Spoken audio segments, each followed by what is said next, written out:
ನಮಸ್ಕಾರ ಸ್ನೇಹಿತರೆ, ಇವತ್ತಿನ ವಿಡಿಯೋಲಿ ನಾನು ಫ್ರಮ್ ಸೀರೀಸ್ನ ಮೊದಲನೇ ಸೀಸನ್ನ ಕೊನೆಯ 3 ಎಪಿಸೋಡ್ನ ಎಕ್ಸ್ಪ್ಲೈನ್ ಮಾಡ್ತೀನಿ. ಕೊನೆಯ ಎಪಿಸೋಡ್ಸ್ ಅಂತೂ ಫುಲ್ ಇಂಟೆನ್ಸ್ ಆಗಿದೆ ಸ್ನೇಹಿತರೆ, ಹಾಗಾಗಿ ವಿಡಿಯೋನ ಮಿಸ್ ಮಾಡದೆ ಕೊನೆವರೆಗೂ ನೋಡಿ. ವಿಡಿಯೋಲಿ ಮುಂದೆ ಹೋಗೋಕ್ಕೂ ಮುಂಚೆ ಹಿಂದಿನ 7 ಎಪಿಸೋಡ್ಸ್ನ ನೀವಿನ್ನು ನೋಡಿಲ್ಲ ಅಂದರೆ ಡಿಸ್ಕ್ರಿಪ್ಷನ್ ಅಲ್ಲಿ ಲಿಂಕ್ ಇದೆ, ಆ ವಿಡಿಯೋಸ್ನ ಮೊದಲು ನೋಡಿ. ಹಿಂದಿನ ಎಪಿಸೋಡ್ಸ್ ಅಲ್ಲಿ ನಾವು ನೋಡಿದ್ವಿ, ಕಾಲೋನಿ ಹೌಸ್ ಒಳಗೆ ಮಾನ್ಸ್ಟರ್ಸ್ ನುಗ್ಗಿ ಎಲ್ಲರನ್ನ ಸಾಯಿಸೋಕೆ ಶುರು ಮಾಡಿದಾಗ ಡಾನಾ ಬದುಕಿರೋರ್ನ ಟ್ರಕ್ ಅಲ್ಲಿ ಕೂರಿಸ್ಕೊಂಡು ಬಾಯ್ಡ್ ನ ಆಫೀಸ್ಗೆ ಸೇಫ್ ಆಗಿ ಏನೋ ಕರ್ಕೊಂಡ್ ಬರ್ತಾರೆ. ಆದ್ರೆ ಫಾದರ್ ಖಾತ್ರಿಯನ್ನ ಒಂದು ಮಾನ್ಸ್ಟರ್ ಸಾಯಿಸ್ಬಿಡುತ್ತೆ. ಇನ್ನು ವಿಕ್ಟರ್ ಮೊದಲೇ ಗುಂಡಿ ಅಗ್ದು ಡೆಡ್ ಬಾಡಿಗಳನ್ನ ಮಣ್ಣು ಮಾಡೋದಕ್ಕೆ ರೆಡಿ ಮಾಡಿದ್ದ. ಹೇಗೋ ಇವನಿಗೆ ಭವಿಷ್ಯದಲ್ಲಿ ಏನಾಗುತ್ತೆ ಅನ್ನೋದು ಮೊದಲೇ ಗೊತ್ತಾಗಿತ್ತು. ಈಗ ಮುಂದೆ ಏನಾಗುತ್ತೆ ಅಂತ ನೋಡೋಣ. ಅದಕ್ಕಿಂತ ಮುಂಚೆ ಚಾನಲ್ಗೆ ನೀವಿನ್ನು ಸಬ್ಸ್ಕ್ರೈಬ್ ಆಗಿಲ್ಲ ಅಂದ್ರೆ ದಯವಿಟ್ಟು ಸಬ್ಸ್ಕ್ರೈಬ್ ಆಗಿ, ಮತ್ತೆ ಪಕ್ಕದಲ್ಲೇ ಇರೋ ನೋಟಿಫಿಕೇಶನ್ ಬೆಲ್ ಐಕನ್ ಕೂಡ ಆನ್ ಮಾಡಿ.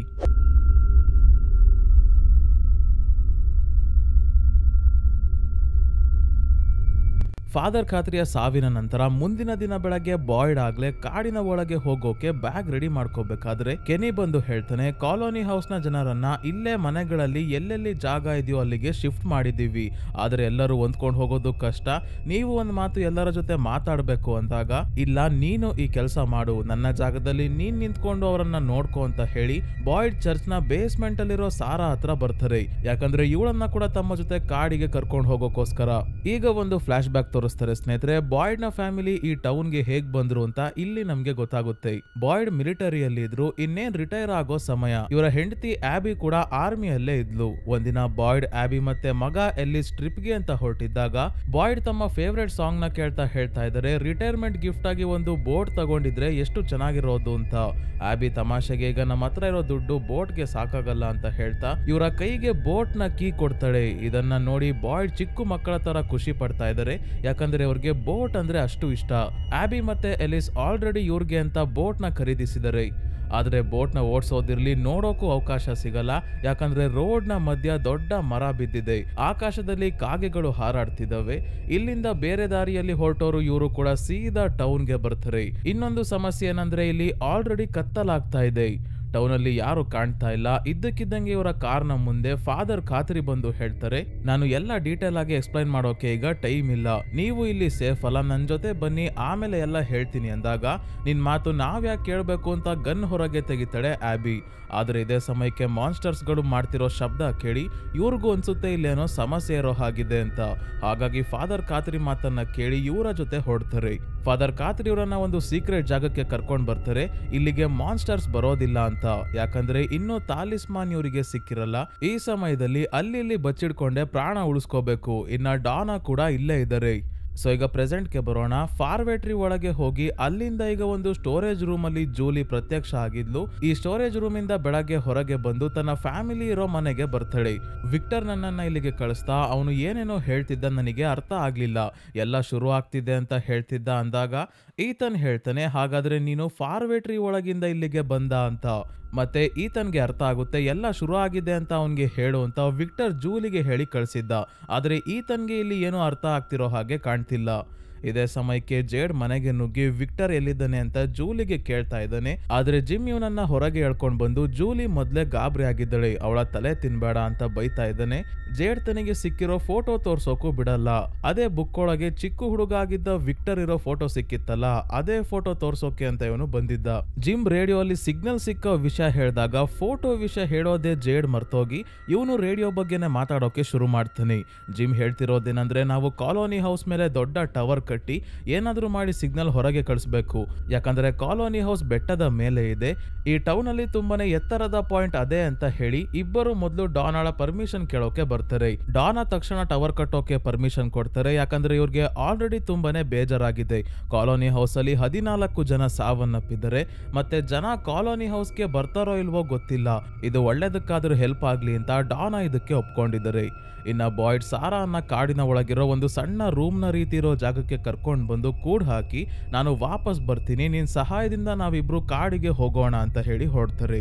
ಈಗ ಸ್ಟೋರಿ ಮತ್ತೆ ಪಾಸ್ಟ್ ಗೆ ಹೋಗುತ್ತೆ. ಬಾಯ್ಡ್ ಮತ್ತೆ ಅವನ ಫ್ಯಾಮಿಲಿ ಬೆಳಗ್ಗೆ ಆಗೋವರೆಗೂ ಈ ಸೀಕ್ರೆಟ್ ಜಾಗದಲ್ಲೇ ಇದ್ದು ಹೊರಗೆ ಬಂದಾಗ ನೋಡ್ತಾರೆ ಇಲ್ಲಿ ತುಂಬಾನೇ ಜನರನ್ನ ಮಾನ್ಸ್ಟರ್ ಸಾಯಿಸಿದವೆ. ನಂತರ ಫಾದರ್ ಖಾತ್ರಿ ಈ ಜಾಗದ ಬಗ್ಗೆ ತಮಗೆ ಏನೇನ್ ಗೊತ್ತೋ ಅದನ್ನೆಲ್ಲ ಬಾಯ್ಡ್, ಆಬಿ ಮತ್ತೆ ಎಲಿಸ್ಗೆ ಹೇಳಿದಾಗ ಇವ್ರಿಗೆ ಗೊತ್ತಾಗುತ್ತೆ ಹೇಗೋ ಈ ಜಾಗದಿಂದ ತಪ್ಪಿಸ್ಕೊಳಕ್ ಆಗಲ್ಲ, ಇಲ್ಲೇ ಇದ್ದು ಜನರನ್ನ ಕಾಪಾಡಬೇಕು ಅಂತ. ಇಡೀ ಟೌನ್ ನ ಜವಾಬ್ದಾರಿ ಜವಾಬ್ದಾರಿ ತಮ್ಮ ಹೆಗಲ ಮೇಲೆ ಎತ್ಕೊಂಡು ಕೆಲಸ ಮಾಡೋಕೆ ಶುರು ಮಾಡ್ತಾರೆ ಬಾಯ್ಡ್. ಟೌನ್ ಅಲ್ಲಿ ಒಂದು ಸಿಸ್ಟಮ್ ನ ತರ್ತಾರೆ, ಎಲ್ಲರೂ ನಾರ್ಮಲ್ ಆಗಿ ಹೇಗ್ ಬದುಕಬೇಕು ಅಂತ ಹೇಳ್ಕೊಡ್ತಾ ಇದ್ದಾರೆ. ರಾತ್ರಿ ಹೊತ್ತು ಬಚ್ಚಿಟ್ಕೊಳ್ಳೋಕೆ ಒಳ್ಳೆ ಜಾಗಗಳನ್ನ ಹುಡ್ಕೋಕೆ ಶುರು ಮಾಡ್ತಾರೆ. ನೆನ್ಪಿರ್ಲಿ ಸ್ನೇಹಿತರೆ, ಇನ್ನು ಇವರಿಗೆ ತಾಲಿಸ್ಮಾನ್ ಸಿಕ್ಕಿಲ್ಲ. ನಂತರ ಬಾಯ್ ಡೈಲಿ ಕಾಡಿನ ಒಳಗೆ ಹೋಗೋಕೆ ಶುರು ಮಾಡ್ತಾರೆ, ಏನಾದರೂ ಸಿಗುತ್ತಾ ಅಂತ ನೋಡೋಕೆ. ಆಗ ಇವರಿಗೆ ಮೇಕೆ ಕೋಳಿಗಳೆಲ್ಲ ಕಾಡಿನಲ್ಲಿ ಸಿಗೋಕೆ ಶುರು ಆಗುತ್ತೆ. ಅವುಗಳು ಎಲ್ಲಿಂದ ಬರ್ತಾ ಇದಾವೆ ಅಂತ ಮಾತ್ರ ಗೊತ್ತಿಲ್ಲ. ಇದೆಲ್ಲದರ ನಡುವೆ ಈ ಜಾಗದ ಪ್ರಭಾವ ಆಬಿ ಮೇಲೆ ಬೀರ್ತಾ ಇದೆ. ಏನೇನೋ ಯೋಚನೆ ಮಾಡ್ತಿರ್ತಾಳೆ, ನಾರ್ಮಲ್ ಆಗಂತೂ ಇಲ್ಲ. ಇದನ್ನ ಗಮನಿಸಿದ ಎಲ್ಲಿಸ್ ಬಾಯ್ಡ್ಗೆ ಹೋಗಿ ಹೇಳ್ತಾನೆ, ನೀವು ಈ ಟೌನ್ ನ ಜನರ ಬಗ್ಗೆ ಮಾತ್ರ ತಲೆ ಕೆಡ್ಸ್ಕೊಳ್ಳೋದಲ್ಲ, ನಮ್ಮ ಅಮ್ಮನ ಬಗ್ಗೆ ಕೂಡ ಗಮನ ಹರಿಸಿ. ಯಾಕವರು ವಿಚಿತ್ರವಾಗಿ ಆಡ್ತಾ ಇದ್ದಾರೆ, ಮಾನಸಿಕ ಸ್ಥಿರತೆಯನ್ನ ಕಳ್ಕೊಂತಾ ಇದ್ದಾರೆ ಅಂದಾಗ, ಆಯ್ತು ಇದರ ಬಗ್ಗೆ ನಾವು ರಾತ್ರಿ ಮಾತಾಡೋಣ ಅಂತ ಹೇಳಿ ಕಾಡಿಗೆ ಬಂದಿದ್ದಾಗ ಇವ್ರಿಗೆ ಒಂದು ನಾಯಿ ಕಾಣಿಸ್ಕೊಳ್ಳುತ್ತೆ. ನಾಯಿ ಎಲ್ಲಿಂದ ಬಂತು ಅಂತ ಗೊತ್ತಾಗದೆ ಇದನ್ನ ಮಾತಾಡಿಸಿ ಹಿಡ್ಕೊಳ್ಳೋಕೆ ನೋಡಿದಾಗ ನಾಯಿ ಕಾಡಿನ ಒಳಗೆ ಓಡಿ ಹೋಗುತ್ತೆ. ಇದರ ಹಿಂದೆನೆ ಓಡಿ ಹೋದ ಬಾಯ್ಡ್ ದಾರಿ ತಪ್ತಾರೆ. ವಾಪಸ್ ಟೌನ್ಗೆ ಬರೋದು ಹೇಗೆ ಅಂತ ಗೊತ್ತಾಗಲ್ಲ. ಆದ್ರೆ ಹೇಗೋ ಮಾಡಿ ವಾಪಸ್ ಟೌನ್ಗೆ ಬರೋಕೆ ದಾರಿ ಹುಡ್ಕೊಂಡು ಮುಂದೆ ಹೋಗ್ಬೇಕಾದ್ರೆ ಕತ್ತಲಾಗೋಗುತ್ತೆ. ಮಾನ್ಸ್ಟರ್ಸ್ ಗಳು ದಾಳಿ ಮಾಡೋಕೆ ಬರ್ತಾ ಇದ್ದಾಗ ಇವರು ತಪ್ಪಿಸ್ಕೊಳ್ಳೋಕೆ ಹೋಗಿ ಗುಹೆಯ ರೀತಿ ಇರೋ ಜಾಗಕ್ಕೆ ಬಂದು ಬೀಳ್ತಾರೆ. ಇಲ್ಲಿಗೆ ಆ ಮಾನ್ಸ್ಟರ್ಸ್ ಗಳು ಬರೋದೇ ಎಲ್ಲ ವಾಪಸ್ ಹೋಗ್ತವೆ. ಯಾಕೆಂದ್ರೆ ಸ್ನೇಹಿತರೆ, ಇದೇ ಗುಹೆಯ ಒಳಗೆ ತಾಲಿಸ್ಮಾನ್ ಗಳಿರೋದು. ಸಣ್ಣ ಕಲ್ಲುಗಳ ಮೇಲೆ ಯಾವುದೋ ಸಿಂಬಲ್ ಕೆತ್ತಿದರೆ ಯಂತ್ರ ಇರುತ್ತಲ್ಲ, ಅದೇ ತರ. ಯಾರು ಈ ಕಲ್ಲುಗಳನ್ನ ಇಲ್ಲಿ ಇಟ್ಟಿರೋದು ಗೊತ್ತಿಲ್ಲ. ಆದ್ರೆ ಈ ತಾಲಿಸ್ಮಾನ್ ಇದ್ರೆ ಮಾನ್ಸ್ಟರ್ ಗಳು ಹತ್ರ ಬರೋದಿಲ್ಲ ಅಂತ ತಕ್ಷಣ ಎಲ್ಲಾ ತಾಲಿಸ್ಮಾನ್ ಗಳನ್ನ ತಗೊಂಡು ಟೌನ್ಗೆ ಬರ್ತಾರೆ ಬಾಯ್ಡ್. ಸೊ ಈ ರೀತಿ ಟೌನ್ ನ ಜನರಿಗೆ ತಾಲಿಸ್ಮಾನ್ ಸಿಕ್ಕಿದ್ದು. ಬಾಯ್ಡೇ ಈ ಜಾಗಕ್ಕೆ ದೇವ್ರು ಬಂದಂಗೆ ಬಂದಿದ್ದಾರೆ. ಇವರಿಂದ ಟೌನ್ ಅಲ್ಲಿ ಜನ ಸಾಯೋದು ಕಡಿಮೆ ಆಗುತ್ತೆ. ಈಗ ಪ್ರೆಸೆಂಟ್ ಅಲ್ಲಿ ಜೂಲಿ ಟಬಿತಾಗೆ ಕೇಳ್ತಾ ಇದ್ದಾಳೆ, ನೀವು ಮತ್ತೆ ನಮ್ಮಪ್ಪ ಯಾಕೆ ಡಿವೋರ್ಸ್ ತಗೋಬೇಕು ಅನ್ಕೊಂಡ್ರಿ, ನಾನೇನಾದ್ರೂ ಮಾಡದ್ನ ಅಂದಾಗ ಟಬಿತಾ ಹೇಳ್ತಾಳೆ, ಇಲ್ಲ ನಿಮ್ಮಿಂದ ಏನು ಆಗಿಲ್ಲ, ಥಾಮಸ್ ಹೇಗೆ ಸಾವನ್ನಪ್ಪಿದ್ದು ಅಂತ ಇಲ್ಲಿವರೆಗೂ ನಿನಗೆ ಮತ್ತೆ ಈತನ್ಗೆ ನಾನು ಹೇಳಿರ್ಲಿಲ್ಲ, ಈಗ ಹೇಳ್ತೀನಿ ಕೇಳು. ಅವತ್ತು ಥಾಮಸ್ ನ ಡೈಪರ್ ಚೇಂಜ್ ಮಾಡೋಕೆ ಅಂತ ಟೇಬಲ್ ಮೇಲೆ ಅವನನ್ನ ನಾನು ಮಲಗಿಸಿದ್ದೆ. ಸರಿಯಾದ ಸಮಯಕ್ಕೆ ಫೋನ್ ರಿಂಗ್ ಆಯ್ತು ಅಂತ ಮಗುವನ್ನ ನೋಡ್ಕೊಂತಿದ್ದ ಜಿಮ್ ಫೋನ್ ರಿಸೀವ್ ಮಾಡೋಕೆ ಹೋದ್ರು. ನಾನು ಡೈಪರ್ ತಗೊಂಡ್ ಬರೋಕೆ ಅಂತ 1 ಸೆಕೆಂಡ್ ಹಿಂದೆ ತಿರುಗ್ದೆ ಅಷ್ಟೇ. ಆಗ್ಲೇ ಥಾಮಸ್ ಟೇಬಲ್ ಮೇಲಿಂದ ಕೆಳಗೆ ಬಿದ್ದೋದ. ಇದರಿಂದ ಅವನ ಸಾವಾಯ್ತು. ಜಿಮ್ ನ ಮುಖ ನೋಡ್ದಾಗ್ಲೆಲ್ಲ ನನಗೆ ಥಾಮಸ್ ನೆನಪಾಗ್ತಿದ್ದ. ಅವನ ವಿಷಯದಲ್ಲಿ ನಮ್ಮಿಬ್ಬರ ನಡುವೆ ಅವಾಗವಾಗ ಜಗಳ ಆಗ್ತಾನೆ ಇತ್ತು ಅಂತ ಹೇಳ್ತಾಳೆ ಟಬಿತಾ. ಇನ್ನೊಂದ್ ಕಡೆ ಕಾಡಿಗೆ ಹೋಗೋಕೆ ರೆಡಿ ಆಗ್ತಿರೋ ಬಾಯ್ಡ್ ಜೊತೆ ಕೆನಿ ಜಗಳ ಆಡ್ತಿದ್ದಾನೆ. ಇಂಥ ಸಂದರ್ಭದಲ್ಲೂ ನೀವು ಕಾಡಿಗೆ ಹೋಗ್ತೀನಿ ಅಂತಿದ್ದೀರಾ. ಈಗ ಕಾಲೋನಿ ಹೌಸ್ ಅವರು ಕೂಡ ಇಲ್ಲೇ ಬಂದಿದ್ದಾರೆ. ನೀವಿಲ್ದೆ ಎಲ್ಲರನ್ನ ಹೇಗೆ ಮ್ಯಾನೇಜ್ ಮಾಡೋದು ಅಂತ ಕೋಪ ಮಾಡ್ಕೊಂಡು ಇಲ್ಲಿಂದ ಹೋಗೋದನ್ನ ಡಾನಾ ನೋಡ್ಬಿಟ್ಟು ವಿಷಯ ಏನು ಅಂತ ಕೇಳಿದಾಗ ಬಾಯ್ಡ್ ಡಾನಾಗೂ ಕೂಡ ತಮ್ಮ ಪ್ಲಾನ್ ಬಗ್ಗೆ ಹೇಳ್ತಾರೆ. ಆಮೇಲೆ ಹಾಸ್ಪಿಟಲ್ ಅಲ್ಲಿ ಟ್ರೀಟ್ಮೆಂಟ್ ತಗೊಂತಿರೋ ಎಲಿಸ್ ನ ಬಾಯ್ಡ್ ಭೇಟಿಯಾಗಿ, ನಾನು ಅಕಸ್ಮಾತ್ ಕಾಡಿಗೆ ಹೋಗಿ ವಾಪಸ್ ಜೀವಂತವಾಗಿ ಬರ್ಲಿಲ್ಲ ಅಂದ್ರೆ ಬೇಜಾರ್ ಮಾಡ್ಕೋಬೇಡ, ನನಗೆ ನಿನ್ ಬಗ್ಗೆ ತುಂಬಾನೇ ಹೆಮ್ಮೆ ಇದೆ ಅಂತ ಹೇಳಿ ಹೊರಗೆ ಬಂದಾಗ ಡಾನಾ ಕೂಡ ಹೇಳ್ತಾರೆ, ನೀನು ಈ ಟೌನ್ಗೆ ಬೇಕಾಗಿರೋದಕ್ಕಿಂತ ಜಾಸ್ತಿನೇ ಮಾಡಿದ್ಯಾ, ಇನ್ನ ನೀನು ತೊಂದ್ರೆ ಮೇಲೆಳ್ಕೊಳ್ಳೋದು ಸರಿ ಅಲ್ಲ ಅಂತ. ಆದ್ರೆ ಬಾಯ್ಡ್ ಯಾರ ಮಾತು ಕೇಳ್ತಿಲ್ಲ, ಸಾರಾ ಹತ್ರ ಹೊಡ್ತಾರೆ. ಫಾತಿಮಾ ಎಲಿಸ್ಗೆ ಅರ್ಥ ಮಾಡಿಸ್ತಿದ್ದಾಳೆ, ಆಗಿದ್ದಾಗೋಯ್ತು, ಅದರಲ್ಲಿ ನಿಮ್ಮ ಅಪ್ಪನ್ ತಪ್ಪೇನೂ ಇಲ್ಲ, ಈ ಜಾಗ ಹಾಗೆಲ್ಲ ಮಾಡಿಸಿದೆ ಅಷ್ಟೇ, ಅವರು ಜನರಿಗೋಸ್ಕರ ತುಂಬಾನೇ ಕಷ್ಟ ಪಡ್ತಿದ್ದಾರೆ, ನೀನು ಕೋಪ ಬಿಟ್ಟು ಅವರನ್ನ ಈಗ ಹೋಗಿ ಮಾತಾಡಿಸ್ಲಿಲ್ಲ ಅಂದ್ರೆ ಆಮೇಲೆ ಪಶ್ಚಾತ್ತಾಪ ಪಡ್ತೀಯಾ ಅಂತ ಹೇಳ್ತಿದ್ದಾಳೆ. ಸೊ ಅಂತದ್ದೇನಾಗಿತ್ತು, ಎಲಿಸ್ಗೆ ತನ್ನ ತಂದೆ ಮೇಲೆ ಯಾಕೆ ಕೋಪ ಅಂತ ಫ್ಲಾಶ್ ಬ್ಯಾಕ್ ಅಲ್ಲಿ ತೋರಿಸ್ತಾರೆ. ಕಾಡಿನಲ್ಲಿ ಗುಹೆಯ ರೀತಿ ಇರೋ ಜಾಗದಲ್ಲಿ ತಾಲಿಸ್ಮಾನ್ ಸಿಕ್ತಿದ್ದಂಗೆ ಎಲ್ಲಾ ತಾಲಿಸ್ಮಾನ್ ನ ತಗೊಂಡು ಬೆಳಗ್ಗೆ ಟೌನ್ಗೆ ಬರೋ ಅಷ್ಟರಲ್ಲಿ ಬಾಯ್ಡ್ ನ ಹೆಂಡತಿ ಆಬಿ ಜನರನ್ನ ಶೂಟ್ ಮಾಡಿ ಸಾಯಿಸ್ತಾ ಇದ್ದಾಳೆ. ಈ ಜಾಗ ಕಂಪ್ಲೀಟ್ ಆಗಿ ಇವಳ ತಲೆ ಕೆಡ್ಸ್ಬಿಟ್ಟಿದೆ. ಇವಳ ಪ್ರಕಾರ ಇದೆಲ್ಲ ಒಂದು ಕೆಟ್ಟ ಕನಸು ಅಷ್ಟೇ, ಎಲ್ಲರೂ ಎಚ್ಚರಗೊಳ್ಳಿ ಅಂತ ಈ ರೀತಿ ಶೂಟ್ ಮಾಡ್ತಿದ್ದಾಳೆ. ಕನಸು ಬೀಳ್ತಿರೋದು ಇವಳಿಗಾದ್ರೆ ಇವಳು ಶೂಟ್ ಮಾಡ್ಕೊಳ್ಳೋದು ಬಿಟ್ಟು ಊರವ್ರಿಗೆಲ್ಲ ಶೂಟ್ ಮಾಡ್ತಿದ್ದಾಳೆ. ಇದೇ ಸಮಯಕ್ಕೆ ಎಲಿಸ್ ತನ್ನ ತಾಯಿಯನ್ನ ತಡೆಯೋಕೆ ಅಂತ ಬಂದಾಗ ಅವನ ಮೇಲೂ ಇನ್ನೇನು ಶೂಟ್ ಮಾಡಬೇಕು ಅನ್ನೋ ಅಷ್ಟರಲ್ಲಿ ಬಾಯ್ಡೆ ತಮ್ಮ ಗನ್ನಿಂದ ಆಬಿಗೆ ಶೂಟ್ ಮಾಡಿ ಸಾಯಿಸ್ಬಿಡ್ತಾರೆ.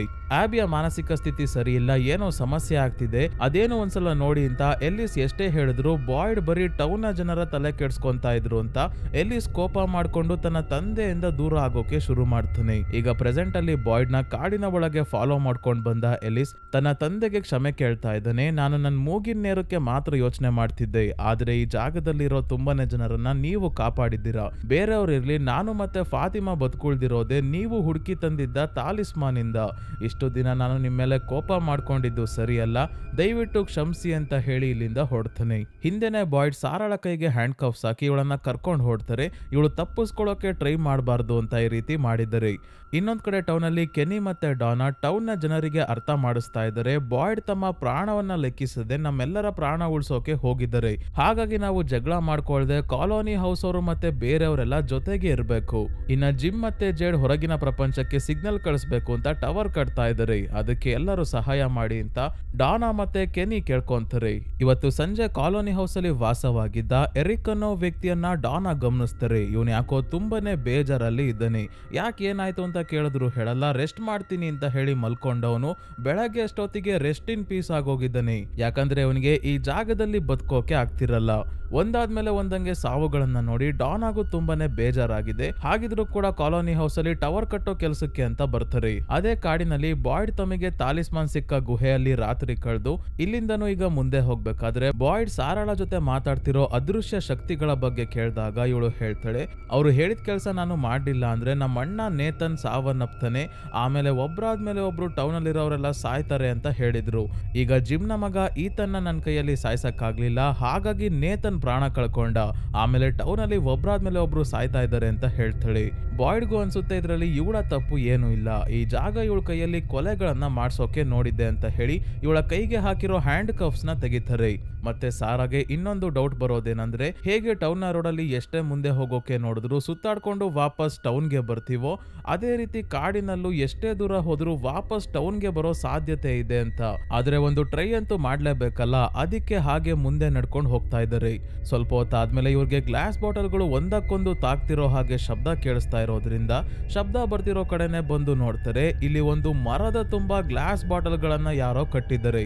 ಈ ಬಾಟಲ್ ಗಳ ಒಳಗೆ ಏನೋ ಇದೆ, ಏನದು ಅಂತ ನೋಡ್ಬೇಕಾದ್ರೆ ಸಾರಾಗೆ ಮತ್ತೆ ಅದೃಶ್ಯವಾಗಿರೋ ಶಕ್ತಿಗಳು ಮಾತಾಡ್ತಿರೋದು ಕೇಳಿಸ್ತಾ ಇದೆ. ಹಿಂದೆನೆ ಮತ್ತೆ ಅವಳು ಕೆಳಗೆ ಬಿದ್ದು ಒದ್ದಾಡ್ತಿದ್ದಾಳೆ. ಇನ್ನೊಂದ್ ಕಡೆ ಕಾಲೋನಿ ಹೌಸ್ ಅಲ್ಲಿ ಎಲ್ಲರೂ ಸೇರಿ ಟವರ್ ಕಟ್ತಾ ಇರ್ಬೇಕಾದ್ರೆ ಜೇಡ್ ಮತ್ತೆ ಜಿಮ್ ಮಾತಾಡ್ಕೊಂತ ಇದ್ದಾರೆ. ಇವ್ರ ಹತ್ರ ಇರೋ ಬ್ಯಾಟರಿಗಳು ರೇಡಿಯೋನ ಜಾಸ್ತಿ ದಿನ ಆನ್ ಮಾಡಿ ಇಟ್ಕೊಳ್ಳೋಕೆ ಸಾಧ್ಯ ಆಗಲ್ಲ.